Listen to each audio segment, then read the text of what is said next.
તો કેમ છો મિત્રો? નિત્ય લાઈવમાં ફરીથી આપનું હાર્દિક સ્વાગત છે. મિત્રો, જે લોકો એસએમસીની તૈયારી કરી રહ્યા છે એમને તો ખબર જ હશે કે એમના સિલેબસની અંદર જીસીએસઆર રૂલ્સ કરીને એક વિષય છે અને એ એમના માટે ઇમ્પોર્ટન્ટ છે, બરોબર છે. તો એ જે જીસીએસઆર રૂલ્સ છે એના 8 મોડ્યુલ છે. એમાંથી 3 થી 4 મોડ્યુલ એવા છે કે તમારા માટે મોસ્ટ ઇમ્પોર્ટન્ટ છે. એ મોડ્યુલ અને એની અંદરથી પૂછાવાની શક્યતાઓ ઘણી બધી રહેલી છે.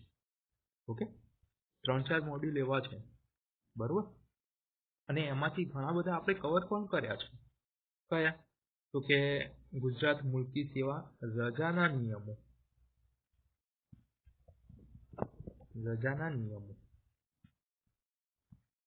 બીજા તો કે ફરજ પર જોડાવાનો સમય, ફરજ મોકૂફી,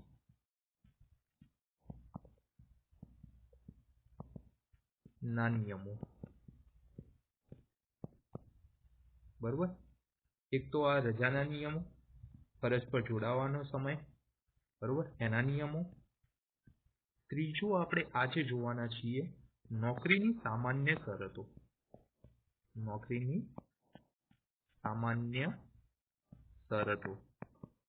ઓકે.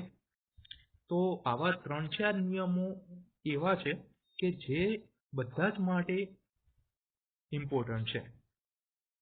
ઓકે, આમાંથી પૂછવાની શક્યતાઓ ઘણી રહેલી છે, કેમ કે ક્યાંક ના ક્યાંક તમે જોબ ઉપર લાગશો તો આ નિયમો તો તમને ખબર હોવા જ જોઈએ, બરોબર. બીજા બધા છે પગાર ભથ્થા, પછી જે પેન્શનના નિયમો છે, પગારના નિયમો છે, પછી પગાર આધારિત ભથ્થાના નિયમો છે. આ બધા જે નિયમો છે એ તો દરેકને ખબર હોવી જોઈએ, પરંતુ જે તેને જે કામ આપેલું હશે એ કામના રિલેટેડ હશે. પરંતુ આ બધા નિયમો જે છે ને એ બધાના કોમન છે. જો રજા તો મોસ્ટ દરેકને મૂકવાની જ હોય, બરોબર. એમના કાર્યકાળની અંદર રજાઓ તો મૂકવાની જ હોય છે. તો રજાઓ તો દરેકને ખબર હોવી જોઈએ એના નિયમો કયા છે, બરોબર. હવે તમે એક્ઝામ પાસ કરો છો અને તમારી ફરજ ઉપર જોડાઓ છો તો એના નિયમો તો દરેકને ખબર જ હોવા જોઈએ. ઓકે. બીજું, નોકરીની સામાન્ય શરતો. પૂરેપૂરી નોકરી કરો છો તમે 58 વર્ષ સુધી, હા, તમારા જીવનની અંદર 58 વર્ષ સુધી તમે જોબ કરો છો તો આ નોકરીની સામાન્ય શરતો તો તમને ખબર જ હોવી જોઈએ. આ દરેકના માટે કોમન છે. ઓકે. તો આ બધા જે આઈએમપી ઈએમપી જે નિયમો છે એ આપણે આપણા ચેનલની અંદર, યુટ્યુબ ચેનલની અંદર કવર કર્યા છે. જો તમે ફર્સ્ટ ટાઈમ હોય તો પહેલા એ ચેનલની અંદર જઈને જોઈ શકો છો. ઓકે. આ સિવાય તમારું જે એસએમસી નો સિલેબસ છે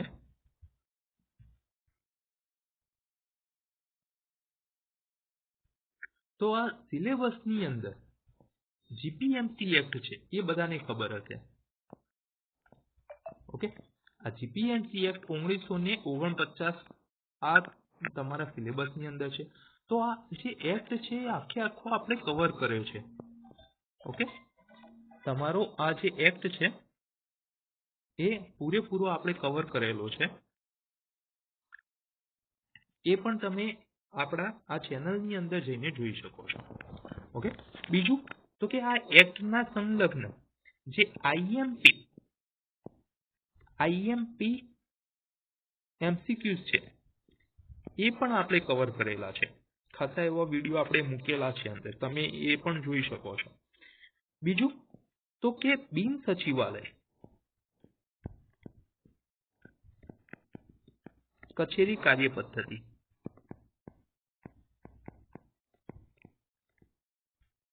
ઓકે. બિન સચિવાલય કચેરી કાર્ય પદ્ધતિ આ પણ તમારા એસએમસી ની અંદર સિલેબસમાં છે, બરોબર. તો આ પણ આપણે કવર કરેલું છે. તો તમે જોશો તો તમને માલુમ પડશે કે આ જે એસએમસી નો જે સિલેબસ છે એની અંદરથી જે આઈએમપી પોઈન્ટ્સ હતા એ દરેક અમે કવર કરવાનો પ્રયત્ન કર્યો છે. ઓકે. તો આવી જ રીતે આગળની જે પરીક્ષાઓ તમારી હોય ક્લાસ 3 ની હોય કે તમે જે એસએમસી આપવા જઈ રહ્યા છો જુનિયર ક્લાર્કની એક્ઝામ, તો એના માટે એની તૈયારી કરવા માટે અમારી સાથે જોડાયેલા રહેજો. ખૂબ સરળ ભાષામાં અમે તમને પીરસીએ છીએ. અમે બનતો અમારું ટ્રાય કરીએ છીએ કે સરળ ભાષામાં તમને સમજાવી શકીએ. બરોબર, જોડાયેલા રહેજો. અને જો અમારી મહેનત જો તમને ગમી હોય તો લાઈક જરૂર કરી દેજો. અને જો નવા હોય તો ચેનલને સબસ્ક્રાઇબ કરજો, કેમ કે આમાં ફાયદો તમારો જ છે મિત્રો. ઓકે, તો ચાલો શરૂઆત કરીએ નોકરીની સામાન્ય શરતો. ચાલો જોઈએ. હવે આ જે ચેપ્ટર છે, મતલબ કે આ જે નિયમ છે નોકરીની સામાન્ય શરતો 2002, તો એની અંદર આપણે શું શું શીખીશું? તો પહેલા તો મેડિકલ સર્ટિફિકેટ મોસ્ટ આઈએમપી છે મિત્રો, મોસ્ટ આઈએમપી છે. આ તો બધાએ યાદ રાખવા જ પડશે. આના જે અમુક ફેક્ટ છે આપણે જે ચલાવીશું એ યાદ રાખવાના છે. બીજું છે સર્વિસ બુક મતલબ કે સેવા પોથી. બરોબર, આમાંથી પણ ઘણા બધા ફેક્ટ છે, એ પણ યાદ રાખવાના છે. જો તમે 5 વિડીયો મેં એવા મૂક્યા છે કે જે જીસીએસઆર ઉપર છે, જીસીએસઆર ના આઈએમપી એમસીક્યુઝ છે.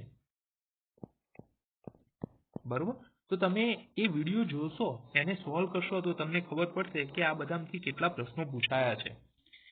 ચાલો, હવાલાની સોંપણી મતલબ કે ચાર્જ એલાઉન્સ, મતલબ કે ચાર્જ સોંપવાની પદ્ધતિ. બરોબર, બીજું છે ધરણાધિકાર એટલે જે તે વ્યક્તિને જે તે જગ્યા ઉપર બેસાડવામાં આવે છે એનો અધિકાર. બરોબર, પાંચમું છે રાજીનામું, વ્યક્તિ જે રાજીનામું આપે છે જે કર્મચારી, એના વિશે છે. અને છઠ્ઠું પેટર્ન છે, એ એટલું બધું આપણા માટે ઉપયોગી નથી. ઓકે, પરંતુ તમારા જે આ નિયમો છે એની અંદર આ 6 નિયમોનો ઉલ્લેખ કરવામાં આવેલો છે. ઓકે, તો વારાફરતી આપણે 6 નિયમો જોઈશું અને સરળ ભાષામાં તમને સમજાય એવો હું ટ્રાય કરીશ.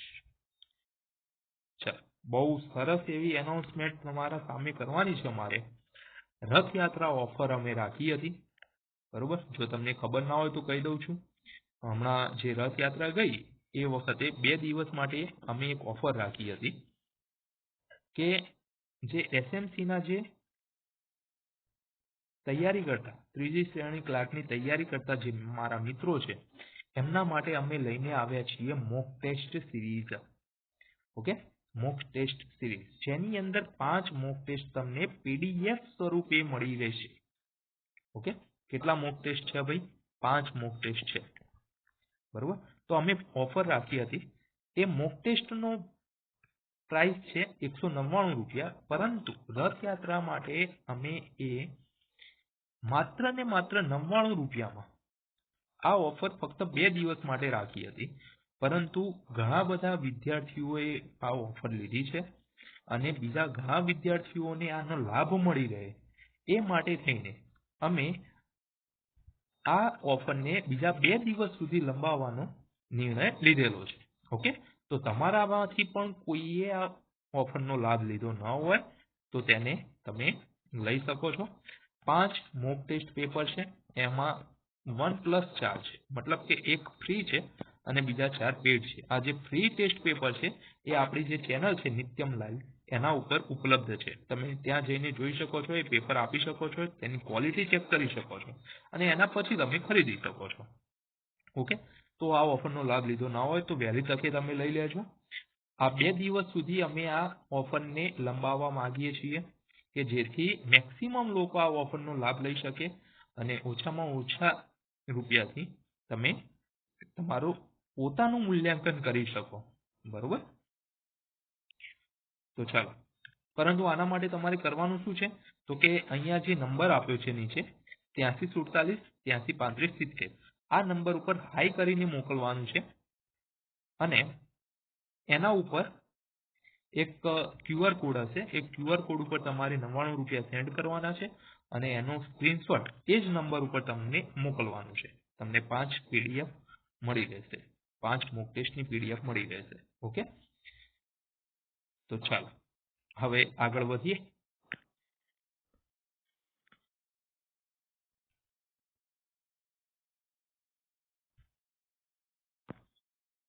ચાલો સૌથી પહેલો નિયમ જોઈએ આ રૂલ્સનો. અમલ ક્યારે થશે? તો કે રાજપત્રમાં પ્રસિદ્ધિની તારીખથી એનો અમલ થાય છે અને અમલની તારીખ છે 15/11/2002. જુઓ, તમે કોઈ પણ નિયમ લઈને બેસશો, મતલબ કે 8 નિયમો, 8 જે નિયમો છે એમની પ્રસિદ્ધિની તારીખ 15/11 છે ભાઈ, 15/11/2002 છે. ઓકે, એટલા માટે થઈને આપણો જે આ તારીખ છે આપણી 15/11/2002 એ ઇમ્પોર્ટન્ટ બની રહે છે આપણા માટે, મોસ્ટ IMP છે. ઓકે, યાદ રાખવી જ પડશે. તમારા વાઈફની બર્થડે ના યાદ રહે તો એક ટાઈમે ચાલશે, પરંતુ આ રે તારીખ યાદ રાખજો. ઓકે, ચાલો જોક્સ અપાર્ટ, યાદ રહે રાખવાની જ છે, બરોબર, યાદ રહે કે ન રહે.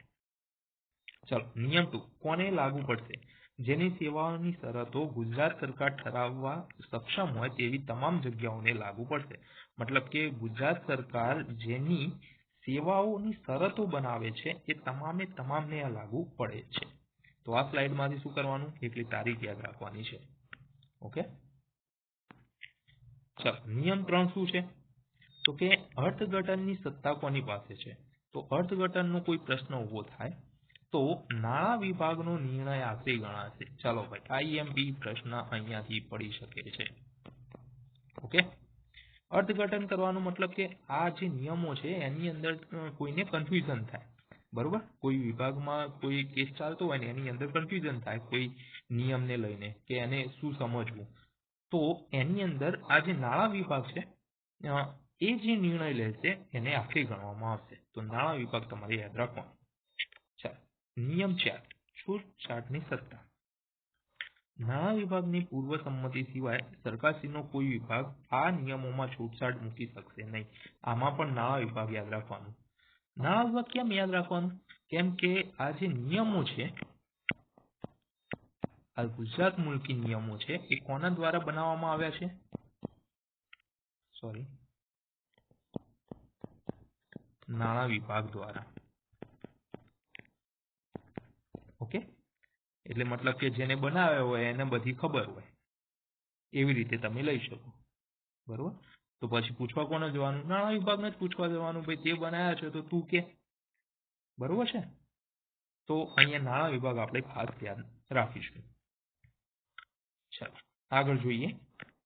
નિયમ નંબર 5 કરારની શરતોની ન્યાય ક્ષમતા. સરકાર દ્વારા કોઈ વ્યક્તિ પાસે વિશિષ્ટ કરાર કરવામાં આવેલ હોય તો આ નિયમની ઉપર વટ રહેશે. મતલબ કે કોઈ વ્યક્તિ સાથે વિશિષ્ટ કરાર હોય તો તેને આ નિયમ લાગુ પડશે નહીં. ઓકે, ચાલો આગળ જોઈએ. નોકરી માટેની વય મર્યાદા તો બધાને ખબર જ હશે, ફોર્મ ભરતા હશો તમે તો તમને ખબર જ હશે કે કેટલી વય મર્યાદા હોય છે. સામાન્ય રીતે નોકરી માટેની વય મર્યાદા કેટલી હોય ભાઈ? લઘુત્તમ ઓછામાં ઓછી 18 વર્ષ હોય, બરોબર. મેક્સિમમ કેટલી હોય? 28 વર્ષ હોય, બરોબર. પરંતુ અત્યારે મેક્સિમમ વય મર્યાદા કેટલી થઈ ગઈ છે ભાઈ? તો કે 45 વર્ષ થઈ ગઈ છે. મતલબ કે છૂટછાટ આપીને મહિલાઓને, SC/ST ની મહિલાઓ જે છે એમને પણ છૂટછાટ આપવામાં આવે છે અને 45 વર્ષ સુધીની વય મર્યાદા થઈ ગઈ છે. ઓકે, અત્યારે 28 વર્ષ રહી નથી. ચાલો 12મું પાસ કર્યું હોય અને 12મા પાસ ઉપરની કોઈ ભરતી હોય તો એના માટે 33 વર્ષની વય મર્યાદા છે. જ્યારે ગ્રેજ્યુએટ ઉપર કોઈ ભરતી હોય તો 35 વર્ષની વય મર્યાદા છે. રાજ્ય સરકારની મંજૂરી સિવાય વય મર્યાદા વટાવી ચૂકેલ અથવા નક્કી કરેલ લાયકાત ન ધરાવતા વ્યક્તિની નિમણૂક કરી શકાય નહીં, બરોબર. મતલબ કે આ વય મર્યાદા વટાવી ચૂકેલ હોય કોઈ વ્યક્તિ તો એની નિમણૂક તમારે કરવી હોય તો રાજ્ય સરકારની મંજૂરીની જરૂર પડશે. ઓકે, ચલો મોસ્ટ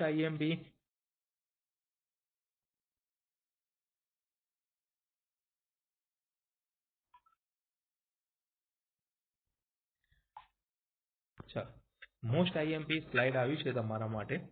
શારીરિક યોગ્યતાની પ્રમાણપત્ર કયા નિયમમાં છે ભાઈ? નિયમ નંબર 11 માં છે.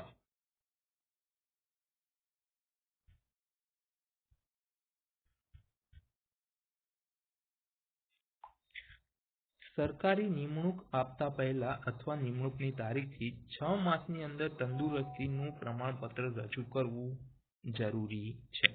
બરોબર. આ નિયમ આઈએમપી છે આપણા માટે. બરોબર. બીજું કે 6 માસમાં શારીરિક પ્રમાણપત્ર આપવું જરૂરી છે. એવું કયા પરિસ્થિતિની અંદર છે ભાઈ? તો કે પરિસ્થિતિ 3 ની અંદર પ્રમાણપત્ર સામેલ છે. ઓકે, તો એ પણ તમારે યાદ રાખવાનું છે. ચાલો, ફરજ ઉપર તરત હાજર થવું જરૂરી હોય તો શરતી નિમણૂક અપાશે. બરોબર. મતલબ કે ફરજ ઉપર તરત હાજર થઈ જવું જરૂરી હોય તો એના માટે કેટલીક શરતોને આધીન રહીને એને નિમણૂક આપવામાં આવે છે. જો તબીબી તપાસની અંદર અયોગ્ય જાહેર કરવામાં આવે તો 1 માસની અંદર અપીલ કરી શકાય અને અપીલની આખરી નિર્ણય સુધી નોકરીમાં ચાલુ રાખી શકાય છે. બરોબર. અપીલ ક્યાં કરીશું? તો અપીલ સત્તામંડળની અંદર કરીશું. આગળ આવશે, પરંતુ અહીંયા આ યાદ રાખવાનું છે, 1 માસની અંદર અપીલ કરી શકાય. ચાલો, જો અપીલ 1 માસની અંદર ન કરાય તો 1 માસ પૂરો થઈ નોકરીમાંથી તાત્કાલિક છૂટા કરવાનો રહેશે. ઓકે, ચાલો આગળ જોઈએ. તબીબી પ્રમાણપત્ર પર સહી કોણ કરશે? પરિસ્થિતિ 3 ના નિયમ 1 દ્વારા નિર્ધારિત કરવામાં આવેલ તબીબી અધિકારી આ પ્રમાણપત્ર પર સહી કરી શકશે. બરોબર. તો પરિસ્થિતિ 3 ના નિયમ 1 ની અંદર જે તબીબી અધિકારી હોય એ આના ઉપર સાઇન કરી શકે છે. ઓકે, ચાલો. નિયમ 13 આઈએમપી છે આપણા માટે.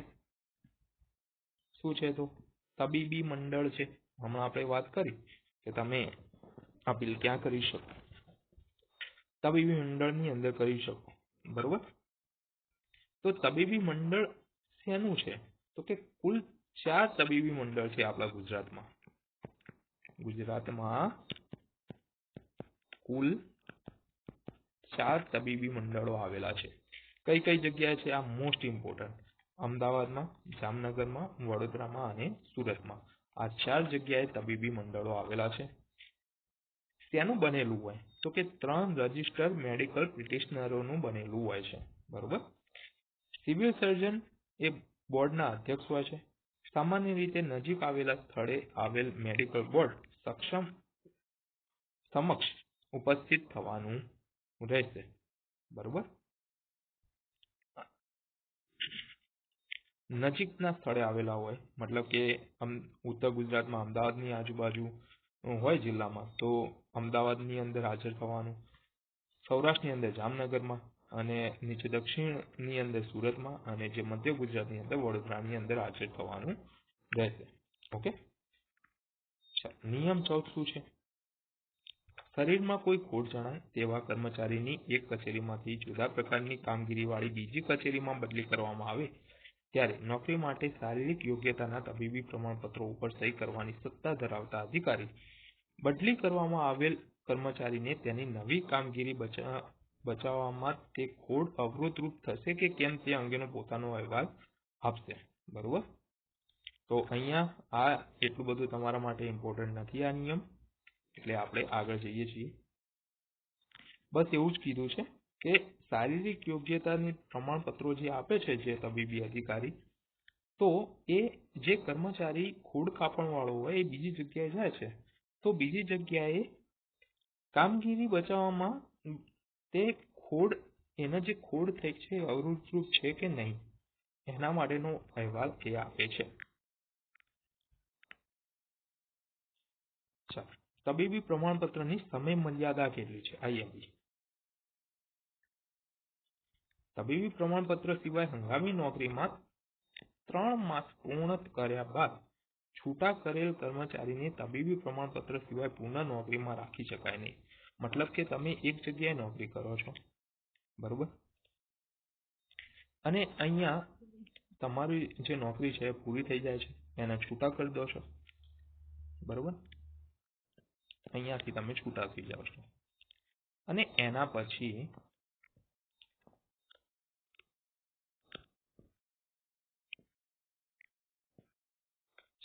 બીજી જગ્યાએ જોબ ચાલુ કરો છો, તો આ વચ્ચેનો સમયગાળો જો 6 મહિના થઈ જાય તો આ જે બીજી જગ્યા છે આ બીજી જગ્યા ઉપર તમારે તબીબી પ્રમાણપત્રની જરૂર પડશે. ઓકે, પ્રમાણપત્ર મળ્યા પછીના પગાર બિલ સાથે તેને સામેલ કરવું જરૂરી છે. જરૂરી તબીબી પ્રમાણપત્ર 6 માસ સુધીમાં રજૂ ન કરે તો તેને નોકરીમાં ચાલુ રાખવામાં ના આવે તે જોવાની જવાબદારી તેના કચેરીના વડાની છે. ઓકે,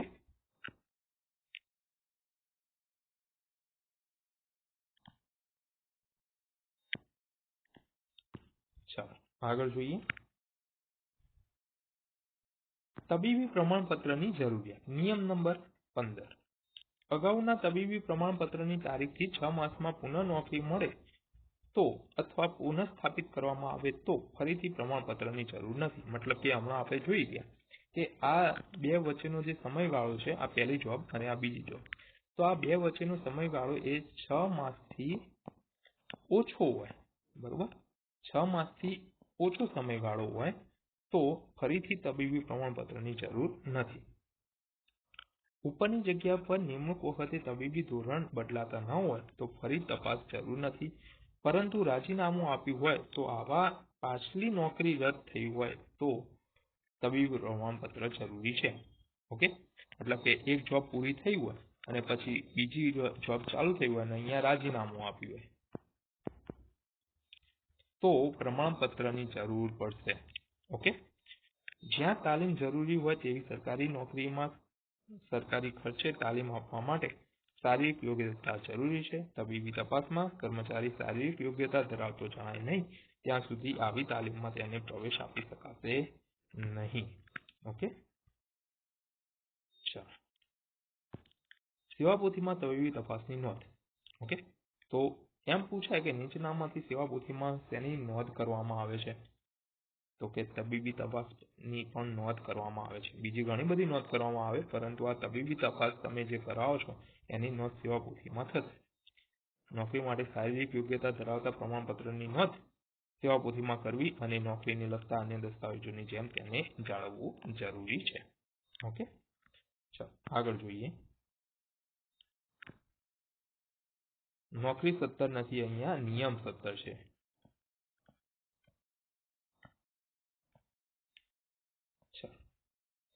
સરકારી નોકરી કરવાની અશક્ત ઠરાવેલ વ્યક્તિને મેડિકલ બોર્ડના પ્રમાણપત્રના આધાર સિવાય ફરીથી નોકરીમાં રાખવી નહીં અને આવી તબીબી સમિતિમાં મેડિકલ બોર્ડના સભ્યોનો અને જે માટે અશક્ત ઠરાવેલ હોય તે રોગના નિષ્ણાતનો સમાવેશ થશે. ઓકે, ચાલો આગળ જોઈએ. નિયમ નંબર 18. પુનઃનિયુક્ત કરવામાં આવતી વ્યક્તિઓ માટે તબીબી પ્રમાણપત્ર. પુનઃનિયુક્ત કરવામાં આવતી વ્યક્તિ એટલે હવે કોઈ વ્યક્તિ એવી છે કે જેને 58 વર્ષ પૂરા થઈ ગયા છે, તે નિવૃત્ત થઈ ગયો છે. ઓકે, હવે એની ફરીથી નિમણૂક કરવામાં આવે છે.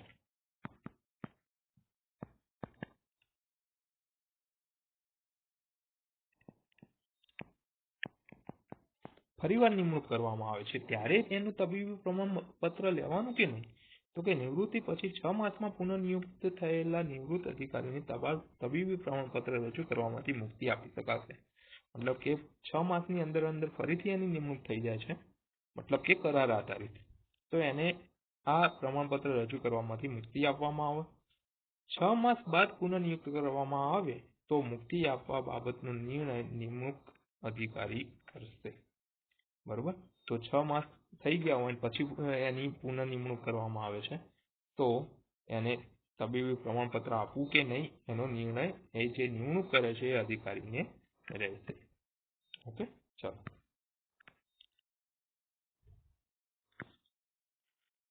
નિયમ 19. જો તબીબી મંડળે આંખ સિવાયની કોઈપણ ખોડખાપણ અંગે સરકારી નોકરી માટે અસત્યતા દર્શાવેલી હોય તો નિયામક શ્રી, આ તમારા માટે આઈએમપી છે, નિયામક શ્રી આરોગ્ય, તબીબી સેવા અને તબીબી શિક્ષણ, આ બધું એક જ છે, બરોબર. એના જે ડિરેક્ટર હોય છે આરોગ્ય, તબીબી સેવાઓ અને તબીબી શિક્ષણ દ્વારા પોતાના વિવેકાધારથી ઉમેદવારની કાર્યક્ષમતામાં અવરોધરૂપતા ન બને તેવી અશક્તતા અંગે છૂટછાટ આપી શકાશે. છૂટછાટ કોણ આપી શકે ભાઈ? તો કે નિયામક શ્રી આરોગ્ય, તબીબી સેવા અને તબીબી શિક્ષણ આપી શકે. આ સિવાયની કોઈ ખોડ કાપવા માટે કહું છું. ચલો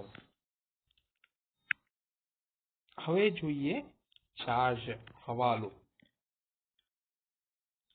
એક અધિકારી કર્મચારીનો ચાર્જ બીજાને સોંપવામાં આવે ત્યારે શું થાય?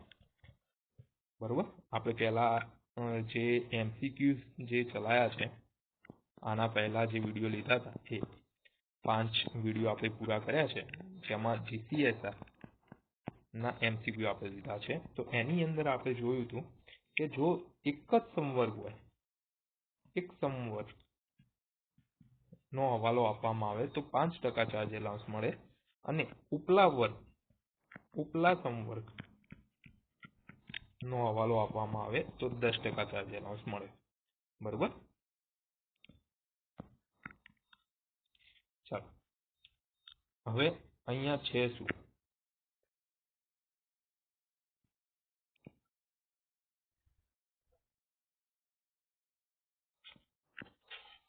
બપોર પહેલા હવાલો સંભાળે તો તે જ દિવસથી પગાર ભથ્થા મેળવવાનો હક પ્રાપ્ત થાય છે. બરોબર, આ જે ચાર્જ જે છે એ બપોર પહેલા હવાલો સંભાળે, ચાર્જ સંભાળે તો એ આખા દિવસનો એ દિવસથી જ પગાર ચાલુ થશે. એવી જ રીતે બપોર પહેલા આવી રીતે હવાલો કોઈક બીજાને સુપરત કરે છે તો પછી એ દિવસથી એનો પગાર બંધ થઈ જશે. બપોર બાદ આવો કોઈ સંભાળે છે તો બપોર પછી માટે બપોર બાદ આવો હવાલો સંભાળે છે તો પછીના દિવસથી પગાર મેળવવાનો હક પ્રાપ્ત થશે. બરોબર, બપોર પછી હોય તો બીજા દિવસથી એમને પગાર મળવાનું શરૂઆત થશે. ચાલો, નિયમ 29. સામાન્ય રીતે હવાલો સંભાળનાર દરેક વ્યક્તિએ પોતે હવાલો સંભાળવા કઈ તારીખે હાજર થશે તેની જાણ હવાલો સોંપનાર વ્યક્તિને થઈ શકે એટલા વહેલા સમયથી કરવી જોઈએ, જેથી હવાલો સોંપનાર અને હવાલો સોંપવા માટે તૈયાર રહે. હવાલો સોંપનાર વ્યક્તિ તૈયાર રહે. બરોબર, પહેલાથી જાણ કરી દેવી. ચાલો, હવાલાની ફેરબદલી. હવાલાની ફેરબદલી હવાલો સંભાળનાર તથા હવાલો સોંપનાર વ્યક્તિની હાજરીમાં જ કરવી. બરોબર, સક્ષમ અધિકારી ખાસ કારણોસર હવાલાની લેવડ દેવડ મુખ્ય મથક સિવાય બીજે સ્થળે કરવાની મંજૂરી આપી શકશે. સક્ષમ અધિકારી જે મુખ્ય મથક છે એના સિવાય કોઈ બીજી જગ્યાએ હવાલાની જે લેવડ દેવડ થાય છે એની માટે મંજૂરી આપી શકે છે. નિયમ 32 શું કહે છે? જો કોઈ સરકારી કર્મચારીની નીચલા દરજ્જામાંથી ઊંચા દરજ્જામાં બઢતી થાય અને બઢતીની નવી જગા વિસ્તૃત જવાબદારીઓ સમાવિષ્ટ થયેલી હોય તો નવી જગાની ફરજો જે તારીખથી સંભાળી લેવામાં આવે તે તારીખથી જ નવી જગાનો ઊંચો પગાર મળવા પાત્ર છે. બરોબર, એની વાત છે ભાઈ, તો કે નીચલા દરજ્જામાંથી ઉપરના દરજ્જામાં બઢતી થાય છે તો જ્યારે એની બઢતી થાય છે ને એ દિવસે એ હાજર થાય છે એ હવાલો સંભાળવા માટે, એ દિવસથી જ એનો ઉપરનો પગાર મતલબ કે ઉચ્ચલી કક્ષાનો પગાર એને મળવા પાત્ર રહેશે. ઓકે, ચાલો, નિયમ 34 શું કહે છે? સરકારી કર્મચારીનો બધો સમય સરકારના નિયમન પાત્ર ગણાશે અને યોગ્ય અધિકારી જણાવે તેવી કોઈ પણ રીતે વધુ વળતરની માંગણી કર્યા સિવાય કામે લગાડી શકાશે. જો અહીંયા સરકારે તમારા હાથ બાંધી દીધા છે ભાઈ. બરોબર, કયો સમય? બધો સમય, 24 કલાક ભાઈ તમે સરકારના થઈ ગયા છો. બરોબર, અડધી રાત્રે સાહેબનો ફોન આવે એટલે તમારે દોડવાનું છે કામ કરવા માટે. ઓકે, તમે એવું ના કહી શકો કે હું ઘેર હું નહીં આવી શકું ને મારે ખાલી જે સવારનો 10:30 થી 6 વાગ્યાનો ટાઈમ છે એટલામાં જ હું આવી શકું, એવું ના કહી શકો. બરોબર, ગમે ત્યારે પણ કોલ આવે અથવા તો ખાસું બધું વર્ક કરવાનું હોય, બહુ વધારે પડતું વર્ક હોય તો રાત્રે 1-1, 2-2 વાગ્યા સુધી પણ બેસીને વર્ક કરતા મેં જોયા છે કચેરીઓની અંદર. તો આ જે 24 કલાકનો જે ટાઈમ છે તમારો, એ 24 કલાકનો ટાઈમ સરકારનો ગણાશે ભાઈ, એ તમારો નથી ટાઈમ. બરોબર, તો એ હવે મગજમાંથી એ ભ્રમ કાઢી દેવાનો ભાઈ કે ભાઈ આ ટાઈમથી આ ટાઈમે જ હું કામ કરી શકીશ. 24 કલાક બધા સરકારના છે. ઓકે, ચાલો આગળ જોઈએ. હંગામી કર્મચારીની નોકરીની સમાપ્તિ. નિમણૂક કરનાર અધિકારી દ્વારા ગમે તે સમયે સરકારી કર્મચારીની હંગામી નોકરી લેખિત નોટિસથી સમાપ્ત કરી શકાશે. હંગામી નોકરી ભાઈ, જો તમે એસએમસી ની અંદર લાગશો ને તો પછી પહેલા 3 વર્ષ જે છે ને એ 3 વર્ષ તમારા ફિક્સ પગાર કહેવાય. બરોબર, તમે કરાર આધારિત કહેવાઓ ભાઈ. બરોબર, તમે હંગામી કર્મચારી કહેવાઓ. આ 3 વર્ષની અંદર જો તમે કોઈ આડું અવળું કર્યું, કોઈ લાંચ લેતા પકડાઈ ગયા, તો શું થાય? તો કે જે તમને નિમણૂક કરે છે ને એ અધિકારી ખાલી એક નોટિસ આપશે. ખાલી એક નોટિસ આપીને સીધા તમે બીજા દિવસથી ગયા. બરોબર, એટલે આ પહેલા જે 3 વર્ષ છે ને એ તમારે સંભાળીને લેવું પડશે. બરોબર,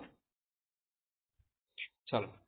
સરકાર સ્વનિર્ણયથી કે અન્યથા આવા કેસ પુનર્જીવિત કરીને સંબંધિત રેકોર્ડ મંગાવી યોગ્ય જણાય તેવી તપાસ કરી શકે છે અને એ તપાસ કરી અધિકારીએ લીધેલા પગલાંને સમર્થન કરી શકે, નોટિસ પાછી ખેંચી શકે, કર્મચારીની નોકરીમાંથી પુનઃસ્થાપિત કરી શકે, યોગ્ય લાગે તેવો બીજો હુકમ સરકાર કરી શકે છે. પરંતુ ખાસ સંજોગો સિવાય 3 માસ વીતી ચૂક્યા હોય તેવા કોઈ પણ કિસ્સામાં પુનર્જીવિત કરી શકે નહીં. બરોબર, આ 3 વર્ષની અંદર તમે ગમે તે કોઈક આડું અવળું કરતા પકડાઈ ગયા અને તમને છૂટા કરી દીધા અને 3 માસ થઈ ગયા, એના પછી સરકાર ધારત હોય તમને પાછા ના લાવી શકે. બરોબર, અન્યત્ર નોકરી મેળવવા માટેની અરજી શું કહે છે? તો કે રાજ્ય સરકારમાં બોર્ડ, કોર્પોરેશન, સ્વાયત્ત સંસ્થાઓ હેઠળ ઉપલી જવા કે તેનું ઊંચા પગાર ધોરણ વાળી જગાએ ઉપલી જગા આવશે. અહીંયા અરજી સરકાર મારફતે રવાના કરવાની રહે છે અને આવી અરજીઓમાંની સંખ્યા ઉપર કોઈ નિયંત્રણ રાખવું નહીં. કર્મચારી સીધી અથવા ખાતા મારફતે અરજી કરી શકશે, પરંતુ 7 દિવસમાં ખાતા વિભાગ કચેરીને જાણ કરવાની રહેશે. મતલબ કે જો તમે એસએમસી જુનિયર ક્લાર્કની અંદર તમે પાસ થઈ ગયા અને આની અંદર તમે લાગી ગયા. બરોબર, હવે તમારે જીપીએમસી ક્યાં યાદ આવી ગયું, જીએસએસએસબી અથવા તો જીપીએસએસબી અથવા તો પોલીસની અથવા તો